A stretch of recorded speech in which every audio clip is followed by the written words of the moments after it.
can print clay, ceramics, concrete to some extent. So it's a good kit which we have for almost for civil engineering research and material research. And we have also the Siemens connected curriculum, which allows us to use the Siemens softwares designed for IT manufacturing, toolpath planning, etc. In my group, the research now focuses on different topics. One is mainly on 3D printing, to be honest, but one of the topic is one of my PhD students working on 3D printing of smart components, other student working on metal additive manufacturing for net zero applications. The recently joined PhD student Andrew who works on laser welding. And we have two students coming in March focusing on metal additive manufacturing, basically using it for different industrial applications and for understanding the process in more depth. So why is net zero really important, especially in the Teesside region? So Teesside, as I mentioned, is the northeast of England. So this is the Teesside region, Tees Valley, we call it. So this is the mission of the government here, where we have the Teesside Combined Authority, Tees Valley Combined Authority. Our aim is to achieve net zero in this area by 2040.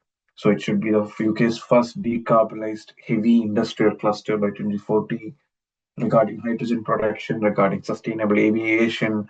A lot of, if we go through that, there's a number of points which needs to be covered, and all these are aligned with net zero. So that's how the world is pushing towards, UK is pushing towards, and Tees Valley is also pushing towards. So that's why this topic is really important. I'll come to net zero a bit later when we start after discussing additive manufacturing.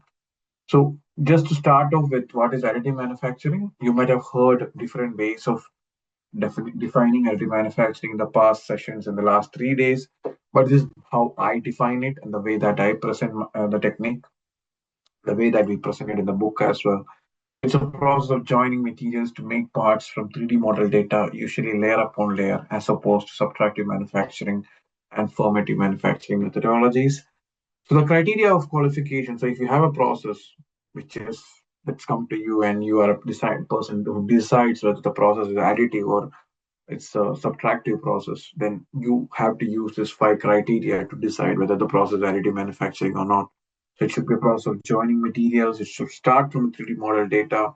It should have a layer by layer build-up approach. It should not be a subtractive manufacturing methodology and should not involve a formative manufacturing methodology. And if you just see the different ways in which it is being presented, still many people understand this process as 3D printing, while it's still the same. Additive manufacturing and 3D printing both are the same. It is the same process in a different way. People are calling it in different ways. It can be additive manufacturing, additive layer manufacturing, solid feed form fabrication, rapid prototyping, rapid manufacturing, and so on. So there are different ways, same process, different names. I just correlate 3D printing with 2D printing normally. If you have an image on your PC and if you want to convert the image onto a paper, then you use a normal printer and then get your image onto the paper. While if you have a 3D model on your computer which needs to be converted to a physical model, then you use 3D printing instead of 2D printing, and you just use filaments or liquid or powder, whatever be the source, and then convert your CAD model to the final product. It is very similar to plant growth. So you can see how the seed grows into a plant. It's like 3D printing, or it's a natural process in which it starts from bottom to top, or brick masonry where you try to add bricks one over the other to make construction. So this is how we connected the process to additive manufacturing in our textbook as well. So it's very basic way of how nature works, but we didn't have the technology so far, and now we have adapted the technology to make it to manufacturing. So it's a natural process, nothing new to humans, but we are just using it now for manufacturing. So if you understand what is additive manufacturing, it's of 3 stages: pre-processing, processing, and post-processing. Pre-processing is a stage where you generate the CAD model, then you slice it into different layers. So for example, if you want to make a cylinder, you take the CAD model of a cylinder, put it in the software, it converts it into different circular layers, and then you fix the process parameters within the system. Then you transfer it to the machine, where the machine builds the material layer by layer to make the final product. And then it goes to the post-processing stage where you do a heat treatment, or you does painting, you does coloring, whatever is required to make to satisfy the customer requirements. So basically, you does what is required to meet the standards or the customer requirements. It can be based on properties, it can be based on the aesthetic looks, whatever it is, to meet the customer requirements or to maintain the standards. Then you get the final product after all these three different stages. The importance of the process is, why do we go for additive manufacturing? So when do we need to justify that we are using additive manufacturing is when your complexity of your design is very high. So if you see this graph, you can clearly understand that in conventional manufacturing, the complexity, once the complexity of the design increases or you make it more customized to the user or a customer, then your cost of the product increases. Yeah, then Mass manufacturing is generally more cheaper than customized manufacturing. So if you go for more customized manufacturing, the cost increases significantly. But at the same time, if you are using additive manufacturing, the cost is independent of the complexity or customization, mainly because if your product time, build time remains same, the amount of material consumption remains same, then whatever be the complexity of your design or the print, if the even if the print time can remain same, then if the complexity increases significantly higher as well, the cost is not going to increase. So that's where you need to decide where you need to go for additive manufacturing or conventional manufacturing. So it's a break even point. So once you exceed this break even point, then there is no point in going to conventional manufacturing, and it's always good to go for additive manufacturing. But below this, if it is a very simple design which can be made without huge cost involvement with conventional manufacturing, it's always good to go with conventional manufacturing.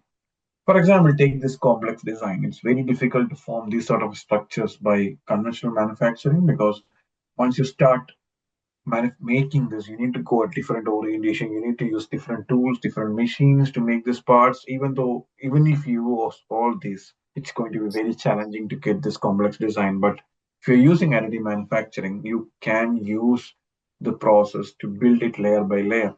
Why? The reason is when you slice the parts, any complex design becomes a simple 2D sketch. So you convert the complexity. So when you see the part, it's very complex, but once you start converting it into 2D layers and start printing it, it becomes very simple 2D sketches. So that's the benefit of the process. Again, it reduces a lot of stages in manufacturing, including raw material procurement, planning, tool procurement, documentation and drawing. It gives you material design freedom. It gives you mass customization. That means the material design freedom is something which is really attractive because you can go for multiple materials within a single layer or between different layers. You can have multiple materials. So material design freedom is one of the important advantages of the process. Then mass customization is another advantage where you can have a build plate. You can have multiple designs within the build plate. You can have customized parts within the build plate because if you print all the parts in the same build plate, you can have different designs for different parts. At the same time, you can build in large quantities. So it's a combination of mass and customized manufacturing. So you can get a blend of both extremes by using additive manufacturing.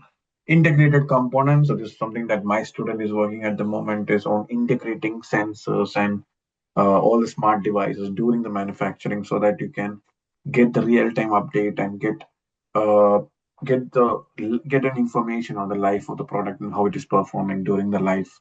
It is sustainable because we are not wasting materials during the process. We are adding materials. We are not removing it. So it's sustainable and it provides logistics freedom. That means it can allow you to design in one part of the globe, send it across, and then get it printed at some other part of the world. So it's really it gives you a lot of logistics freedom. Again, it comes with the security risk as well. Now, coming to net zero. So we discussed about additive manufacturing now, and coming to the topic, why we are considering net zero, because every country has got its own net zero targets. If you see the first image, you can see that our net zero target is 2050, but we are going at a snail pace and we are over reliant on still on the fossil fuels.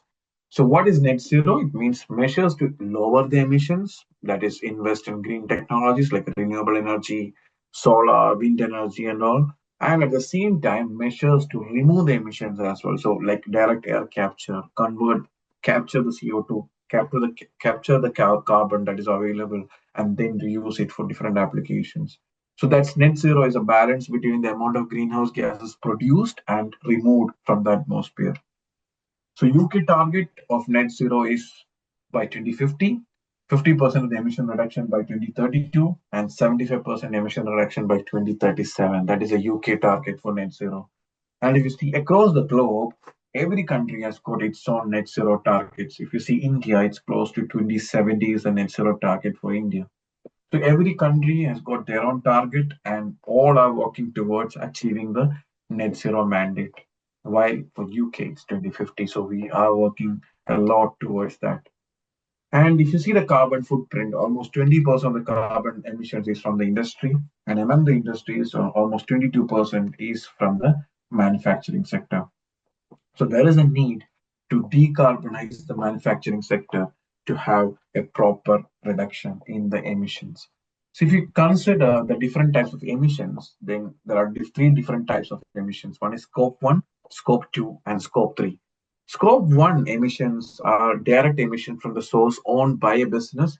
That is the one that can be controlled a lot by the company. Basically, it includes company owned vehicles, on site fuel combustion, industrial process, etc.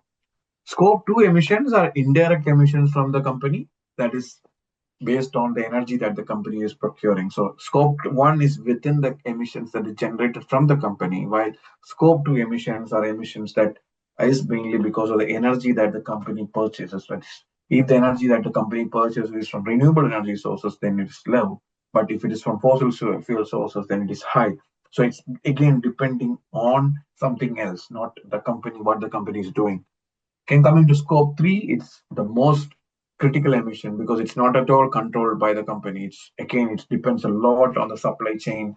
It is almost 70% of a company's emission and is most challenging to measure and manage because it includes suppliers, it includes customers, and how a product or service is being used. Like it includes examples, emissions from transportation, waste disposal, employee commuting, and business travel, etc. So all these comes under scope 3. And what are exactly in scope 3 are so purchase good and services, capital goods, fuel related, upstream transportation, waste generated in operation. All these comes under the scope 3 emissions. And additive manufacturing plays an important role in controlling the scope 3 emissions, mainly because it can produce the parts in locally. So one of the main reasons for scope 3 emission is the transportation of goods and services. While with additive manufacturing, you don't need a centralized manufacturing. You can decentralize manufacturing and localized production can be done. So reduces the need for mass imports, capital goods, fewer machines are needed for multiple operations. So mostly if you go for machining operation, you need to have different machines for different operations. While with additive, you can almost get the near net shape with the additive manufacturing process. And you just need to do the final machining or final touch up by using a machining operation. So you don't need all the machining operation or multiple machines to make a product. Transportation and distribution, so there's less need for international logistics or shipping from suppliers. Waste minimizes a lot because LG manufacturing is doesn't involve any material wastage a lot. Wastage adds a material as per the requirements, so wastage is reduced. Use of salt products, so you lightweighting, like you lightweight the products. So whatever products that you are producing, you can reduce the weight of it. So it can significantly reduce the emissions, especially in aerospace and automotive sector where lightweighting is really important. We'll see a case study in the next slide. Downstream logistics or distributed manufacturing enables production very close to the end user. So all these benefits, so all these 6 points shows the importance of additive manufacturing in controlling the emissions.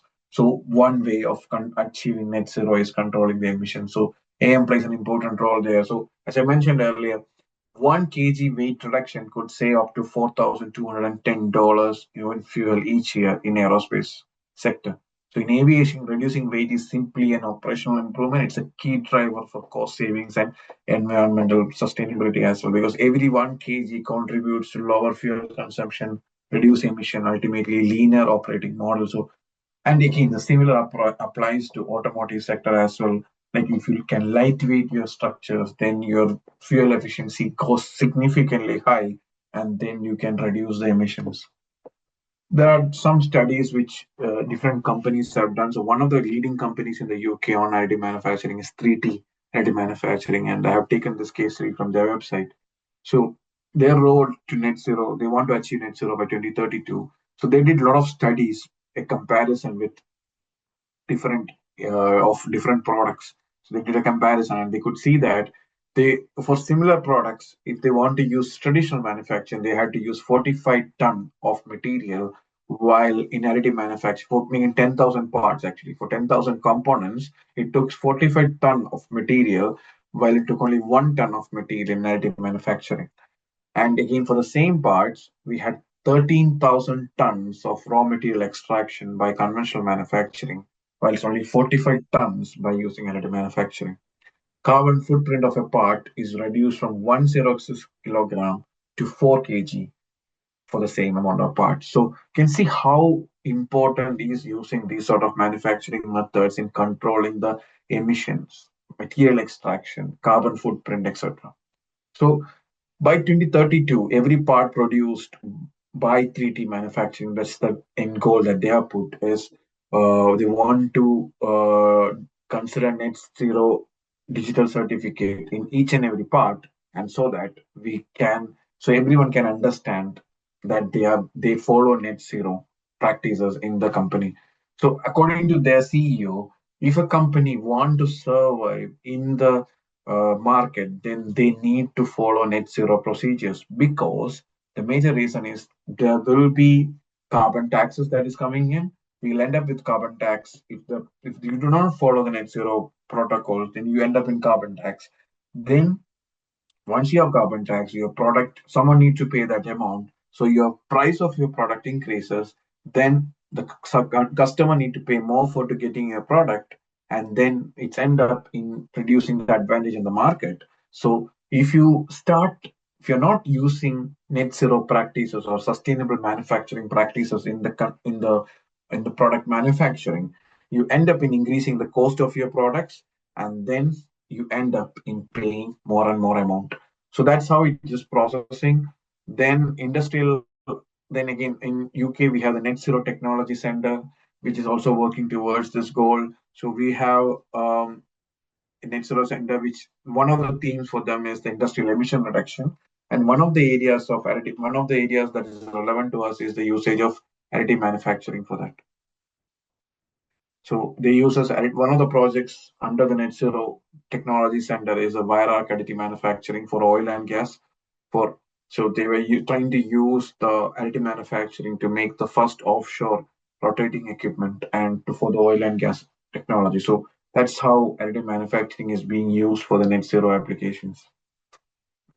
So if you start to have a comparison between additive manufacturing and conventional manufacturing, if you see in raw material production for metal additive manufacturing, ingot production takes 100 to. So the one thing that we need to understand is the process is really good, but are we actually using the best of it, or still is there any more energy consumption that happens during the process? So if you take additive manufacturing as an example, in metal additive manufacturing, first we need to produce the ingot. Then you go for an additional step where you produce your powder.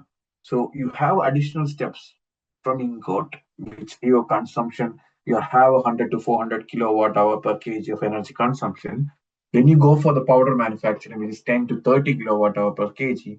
Then you go for the printing process, which is again energy consumption. So you end up in spending a lot of money in energy. But if you go for die casting, ingot production is 50 to 100 kilogram per hour, kilowatt hour per kg. Then you have die casting, which is 10.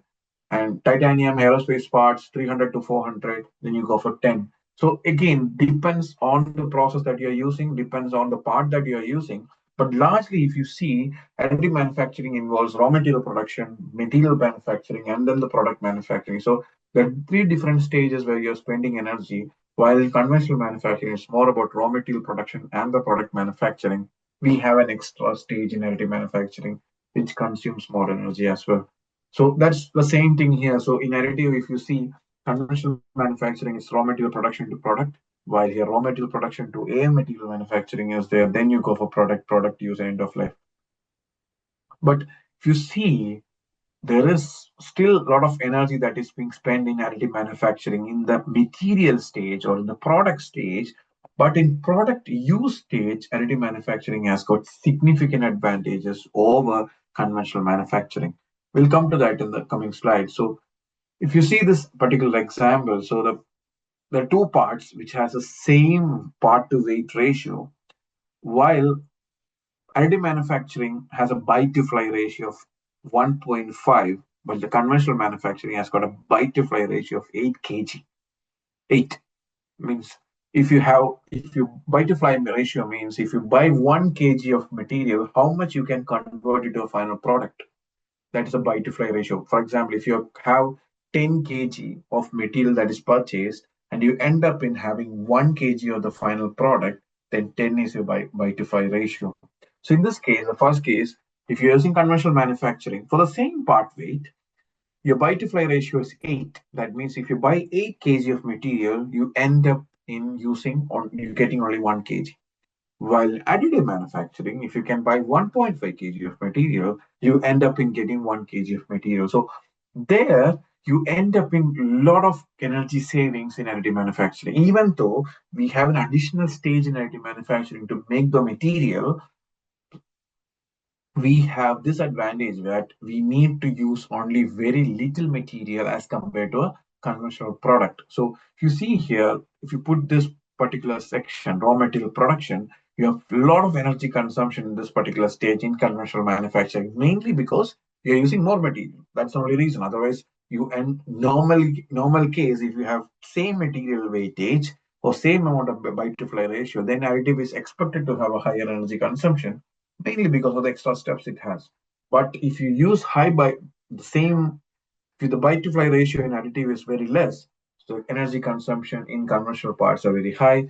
But again, if you're optimizing the shape further, so in additive, we can design it further and reduce the weight because we have a lot of design freedom in additive manufacturing. If you can see this image, the same design is optimized to a lightweight design, which is zero point 0.3 kg. Then you could end up in getting more weight, energy savings in the life stage as well. So if you see here, there is some savings here, but at the same time, you have a lot of savings in the life stage because you have an optimized shape design. You have a part which is very lightweight, which can give a lot of fuel freedom. It can give a lot of life during the manufacturing, during the end use. So you end up in saving a lot of money during the product use stage. So these are some simple examples. So if you compare weight reduction, additive manufacturing, if you use additive manufacturing, you end up in a lot of weight savings. So 1 kg in weight reduction could lead to 90K to 120K liters of fuel per annum. And AM parts by to fly ratio is about 10:1 to 1:1. So you can reduce the buy to fly ratio from 10 to 1 if you use additive manufacturing. You can use recycled materials in additive manufacturing. You can have customized materials. One of the examples is a custom eyewear. So then gas turbine parts you can use because 1% fueling efficiency improvement with additive manufacturing could lead to huge savings in cost. Reactor autoclave, you can have door shafts made of additive manufacturing.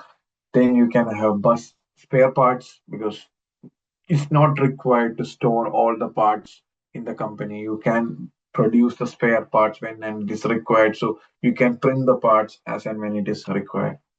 So the roadmap for additive manufacturing, when it was discovered, it was not a sustainable manufacturing process. It was developed as a process for making parts in a effective way using complex design, high design freedom, and all. But as we move forward in the era of net zero, we are trying to bring additive manufacturing as sustainable manufacturing technology. So the first way of gaining or making AM as a more sustainable manufacturing method is getting more transparency of the materials and process. So existing AM users receive no information about how large the environmental footprint of the other AM parts are, and little information is provided by the AM materials.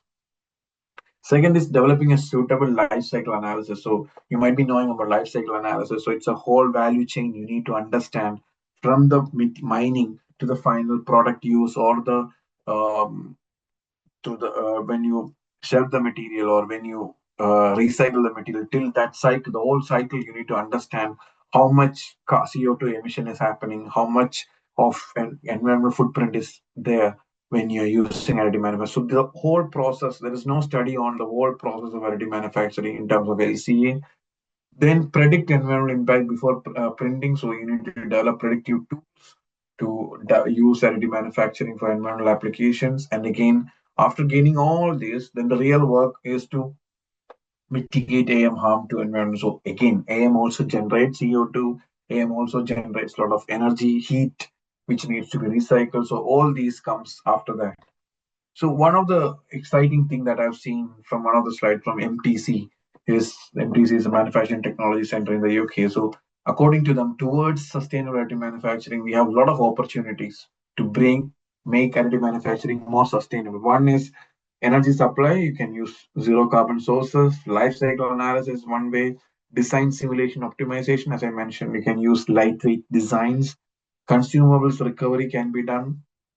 Powders can be recycled. Then waste heat recovery, because you have very high temperatures when you use laser or arc, you can reuse that heat for something else. Powder rejuvenation, so you can use pasteurization process to rejuvenate the powder. We always do powder recycling, but powder rejuvenation is another process. And again, facility design and control, material labeling. So all these contributes to making additive manufacturing process more sustainable. So again, for more applications using additive manufacturing, hydrogen economy. So hydrogen is one of the clean energy sources that's being identified, and a lot of research is happening. My research group is also working on understanding how hydrogen reacts with material, what sort of metallurgical changes happen with the material and all. So using additive manufacturing for hydrogen storage is one of the applications. And another application which you can see in the right side image is using hydrogen former that uses multi-material components to convert methanol or ammonia into hydrogen. So they use, since it involves a lot of pressure reduction, high reaction temperature, and high temperature difference within one component, it is always important to select proper material. So it's a combination of metals and ceramic, which is again possible with additive manufacturing because of the design freedom and the material design freedom that we have. Another way of achieving net zero with additive manufacturing is using circular economy. So we can reduce, reuse, and recycle materials. Reducing materials is more about optimizing the process for additive manufacturing. Like you can reduce overhangs, reduce the material usage, reduce printing time, reduce the emissions. So you can optimize the process to achieve that. Reuse is more about recycling or remanufacturing, actually. It's about remanufacturing the parts. So I got the privilege of working on different projects where we're repairing and remanufacturing the parts using directed energy deposition based techniques.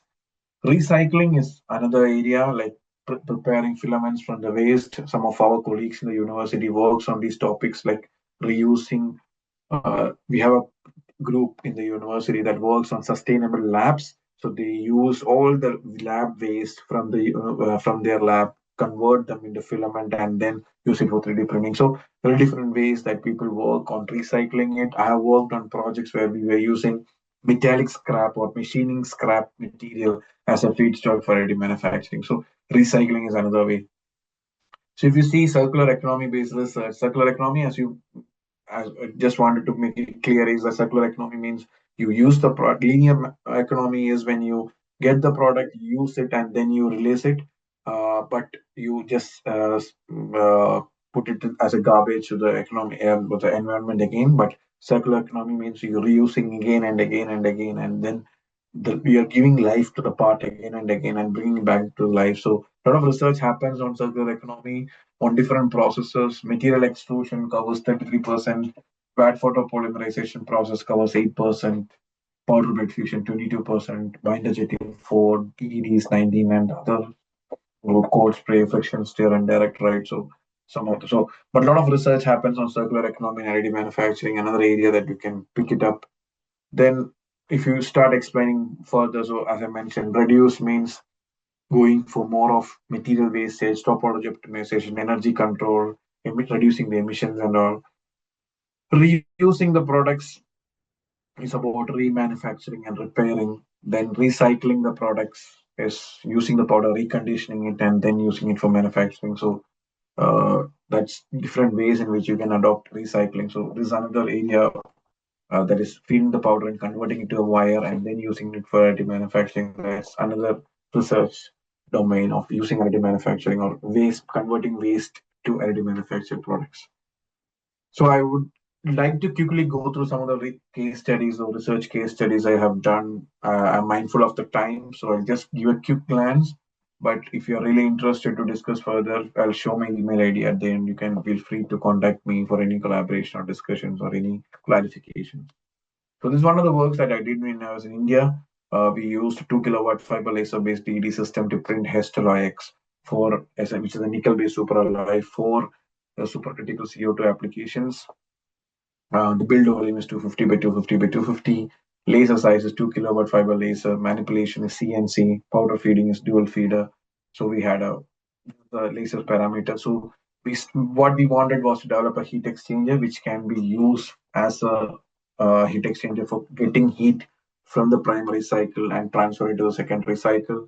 So we developed the process for the material because when we started working on it, there was no literature available on how to process this material, and a lot of literature was there on welding of this material, which was a lot of high crack sensitive material. So we wanted to develop our own process for it, and then we ended up in developing this prototype heat exchanger. So we started with single tracks, as always in additive manufacturing. This is how, if we want to start a process for different materials, then this is how you need to start. So you start with single track, then you go for cross section of the single tracks. Then you understand based on the quality of deposition, you can develop your process window. So we identified a window which is really good, which is 8.2 to 13.2 kilojoule per gram, which gives us continuous deposition without any cracking or without any discontinuity. Then once based on that, then we developed our process window. Then we developed wall structures and different process parameters within the window. We got it. We got the geometry. We got the how the geometry changes, and then we connected it to the process window and how different energy density affects the variation in the wall. So if you see a minor variation in energy density could lead to large variation in the geometry. So each parameter is really sensitive in additive manufacturing in terms of microstructure and geometry.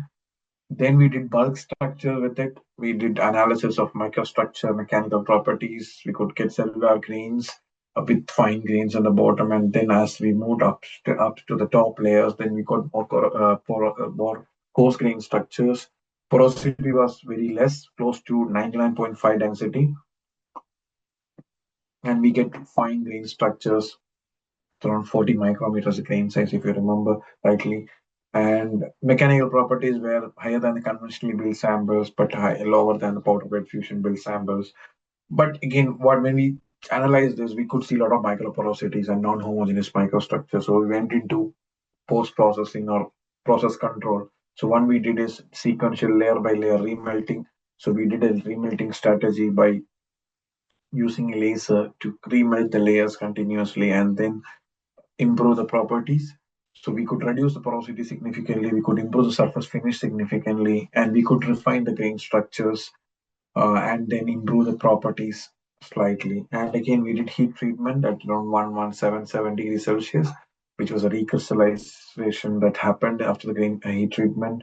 So the grain coarsening happened after that. And we got very randomly oriented grains, not the grains which are oriented in a specific direction.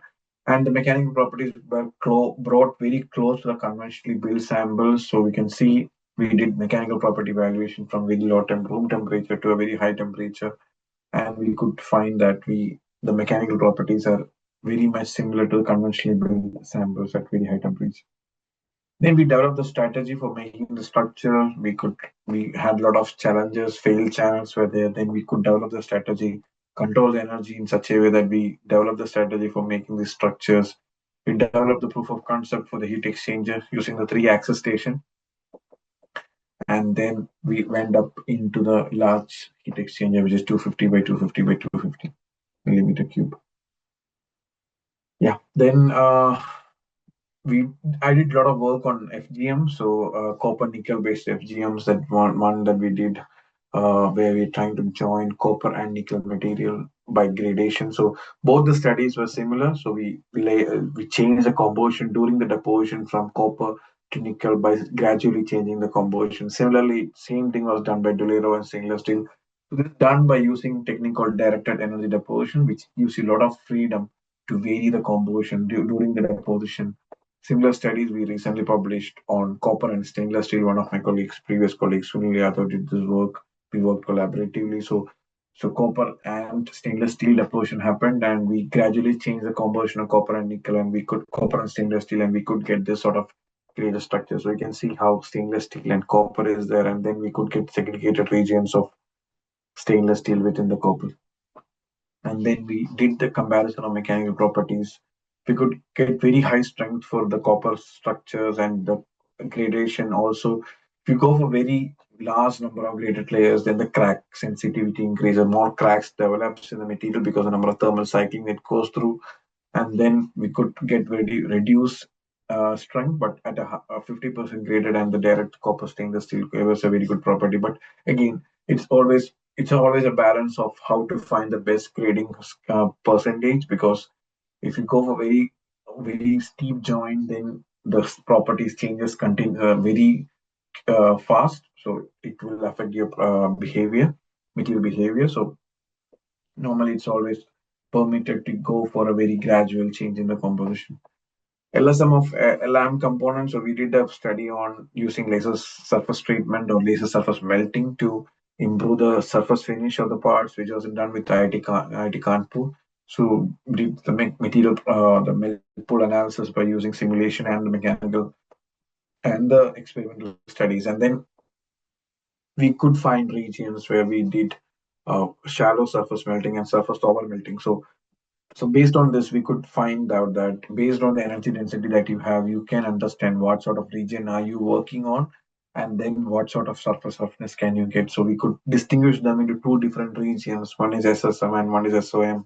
And based on our requirements, we can. So this act as a table where, or a process map where you can select your based on your roughness. So every material you can develop this sort of a map where you can develop laser surface melting maps to select the roughness that you need, and then you can adjust your laser energy according to that.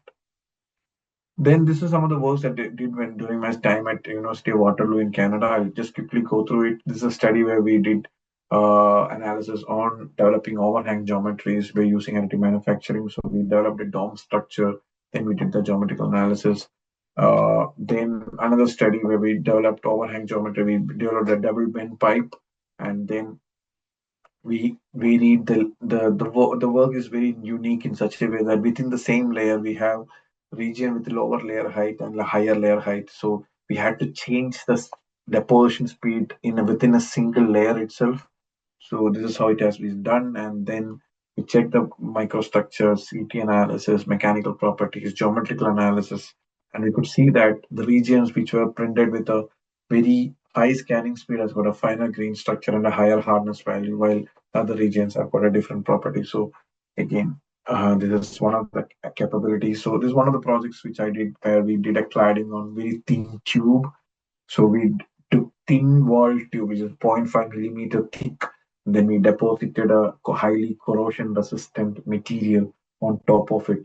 So it's very difficult to deposit. Those who have done laser cladding or laser DED might be knowing this. If you impinge a high power laser onto a 0.5 millimeter thick tube, it damages the tube significantly.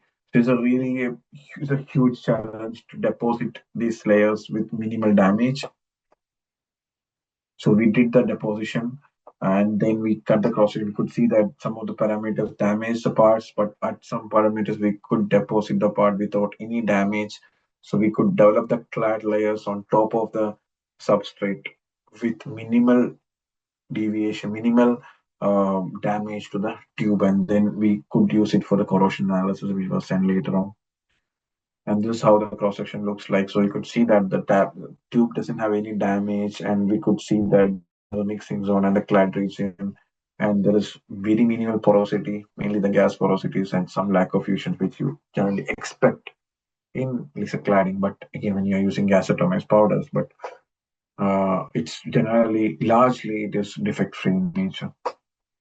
This is one of the studies that we did. We during from the assembly operation, we could get that one of the parts were broken during the assembly operation. We use laser DAD to repair it and return it back to the assembly in 24 hours.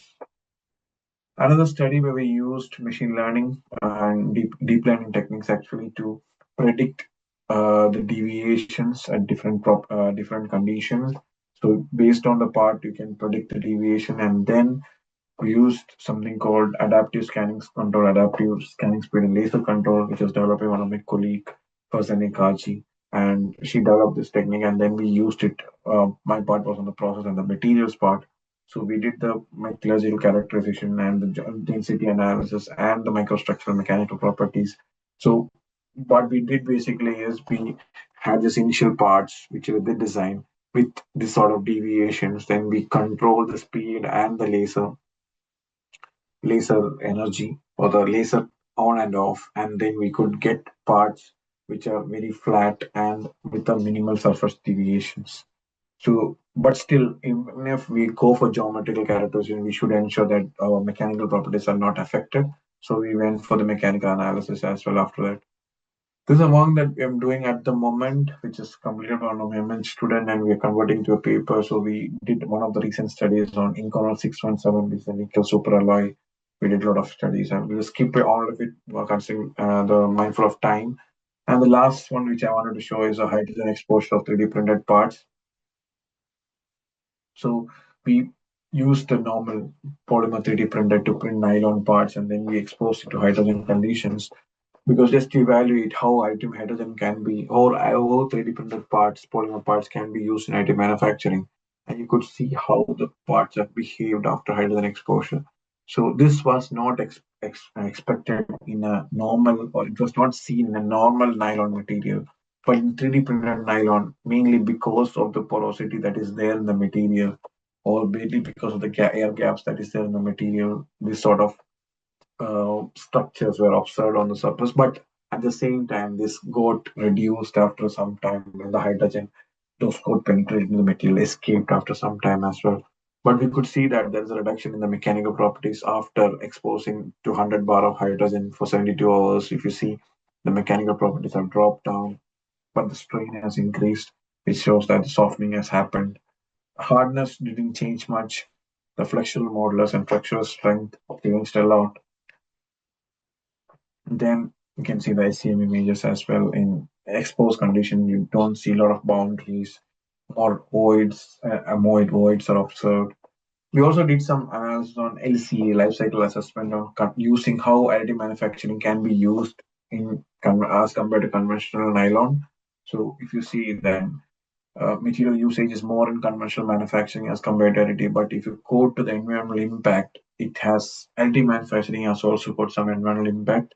You see the CO2 emissions and the energy usage, then it is slightly higher than conventional. So based on material cost and material effectiveness, then 3D printing is really economical. But if you consider the overall, but still this is just the initial study that we did. We have a lot of more studies to be done to give more concrete explanations on this, but it's a study in process. So just to conclude on additive manufacturing, the challenges narrative: one is shortage of qualified materials, speed and productivity. Repeatability and quality assurance is a huge challenge. Industry-wide standards are still getting established. End-to-end workflow integration, software limitations, security, because the logistics freedom, we can distribute the CAD file to any part of the globe and get printed, but what about the security of the design? Skill set gap, that's why we are conducting these sort of events where we can discuss and share knowledge so that people can take up this as a career direction. Opportunities: machine and software development, process development and control, material and feedstock development is a great area for design for development. Design for additive manufacturing, Modeling and simulation is a great tool because still we are relying a lot on ANSYS and standard software. There are some sort of software which are being developed at the moment for additive manufacturing, so more research is required. Characterization and testing, quality assurance and control, application development, education and training. So these are different opportunities that we have in additive manufacturing.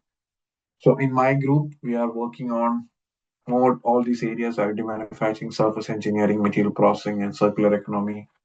So our aim is to work on using additive manufacturing for sustainability, like hydrogen, high performance materials, circular economy, lightweighting, and smart components, and then improve the process further and then use it for any government based work with the industrial partners and then contribute to the government standards and manufacturing missions. So as a conclusion, AM is an advanced manufacturing process used to build complex parts, started from rapid prototyping to now a metal AM is being used for industrial application. Careful material and process selection is necessary for successful AM implementation. Various case studies show the benefit of the technology in different sectors.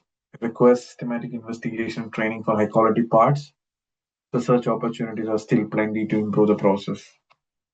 So I'm running the special issue in Sustainability Journal. So if anyone of you is interested to submit a paper for this special issue, feel free to contact me. It is still January, and there's a new journal which I am an editorial board member in. I'll be launching a special issue on additive manufacturing very in a couple of months' time. So I can share the link with you all, and if you're interested, please feel free to submit your research to this journal. You can publish open access without any extra fees in this journal. That's because of it's a new journal, it's coming up, so the publisher has gone for these benefits, and it's a new journal at the moment, but it will be Scopus Index in a couple of years. So those who are working towards your PhD and also by the end of your PhD, it will be a Scopus Access journal.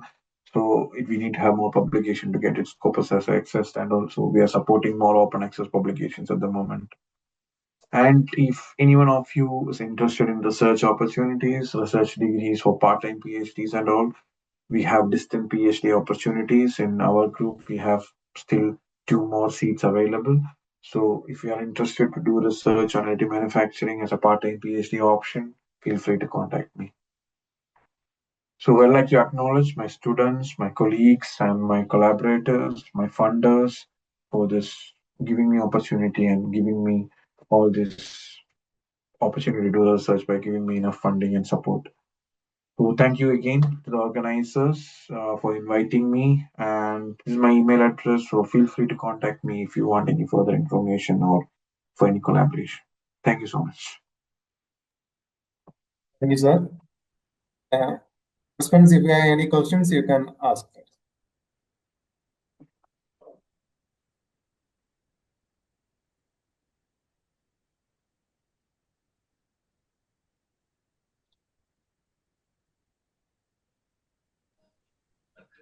Hello. Hello. Yeah, am I audible? Yes, you are. Sir, as far as your presentation is concerned, it is very informative, and even I found so many, the new trends and research topics as well. So only my question is, as far as the faculty interaction or the student research interaction is concerned, is it possible with your university? Yeah, of course. Please feel free to drop me an email, and then we can pick it from there, and we can have meetings and discussions further. Okay. So I will get back maybe within a week, sir. And next question is, sir. Just to add to that, I already collaborate with universities in India, a lot of IITs, NITs, and I'm also an adjunct faculty at Satyabama University and Alliance University. I'm discussing with Alliance University on an adjunct faculty role which they have offered to me. And I do research with a lot of Indian universities, and we collaborate a lot in teaching as well as in research. Good, great, sir. Only my one question is, sir, the how the functionally graded materials can be used for medical device applications. So, and which type of the 3D printing is suitable for that? So titanium-based materials are generally used for this biomedical applications, and again, cobalt, chrome, stainless steel are the different applications. Functionally graded materials, the challenge of functionally graded materials in biomedical is mainly the material compatibility. So we can't use all the materials in biomedical applications, right? So Okay. mainly the functionally graded materials in a biomedical application is generally based on the design. To the best of my knowledge, it's how you can tailor your design. So you can have control porosity from one end to other end. That is one way of developing a functionally graded materials. Other way is you can, of course, you can change the material from one end to other end. The most commonly used material for functional graded material is direct energy deposition technique. But for getting the right precise implants, powder bed fusion is generally used. So that's the contradiction. So powder bed fusion has very limited capability in multi-material joints, but it is very good for getting the internal porosities, internal architectures in implants. But at the same time, direct energy deposition is really good for functionally graded materials, but it has got limitation in terms of the design geometry. So it's a trade-off between both. But for if you had to answer the question directly, it's powder bed fusion. Okay. Okay. Thank you, sir. Thank you. Thank you. Definitely we'll interact. Yeah, thank you so much.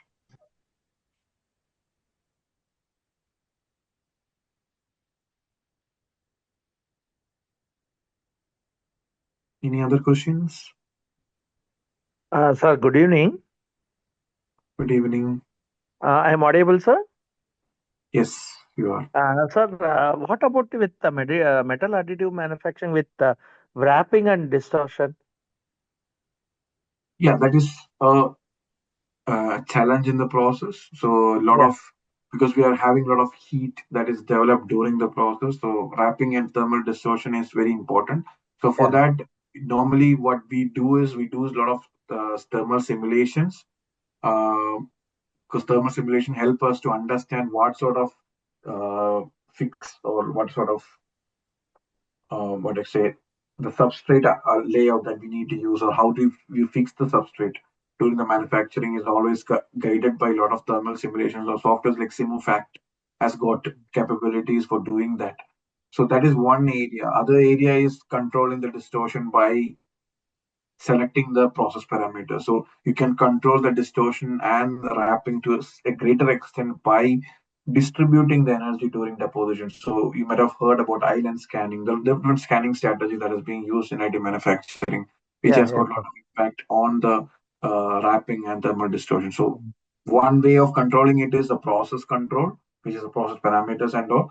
Other way of controlling it is by doing the simulation, understanding how we need to arrange how we need to design our process for doing deposition. So these are the different ways in which you control. And again, there are multiple ways of multiple process parameters that can be controlled. Okay. Sir, with this thermal simulations, what we are going to do, we can get rid of this internal stresses during the building. No, we cannot get rid of this by building, but Okay. that is mainly for understanding the wrapping behavior, how wrapping happens or thermal distortion happens. For getting Okay. rid of the internal stress that is developed during the process, we need to do any self-stress relieving processes. Yeah. So we need to Self-relieving go process. stress relieving heat treatments needs to be done. Then we go for the actual heat treatment. So first you go for the stress relieving, then you get rid of the stress. You go to the recovery stage, then you go for Yeah. the final heat treatment that is required for your part. So heat treatment is the most common way of getting rid of that. Yeah, sure. Sure, sir. Thank you, sir. It was very informative. And further, if any information is required, I'll contact. I am Dr. Raju from Bangalore Reva University. I'll be contacting through mail, sir. I am working in this field itself. The information was very good. It is very informative. Thank you for the talk, sir. I'll put my email ID on the chat. Yeah, I have taken the screenshot. I have taken the screenshot. I'll be contacting, sir, for further whatever the inputs that is required for me. I'll be mailing you. Thank you so much. Okay, sir. Thank you.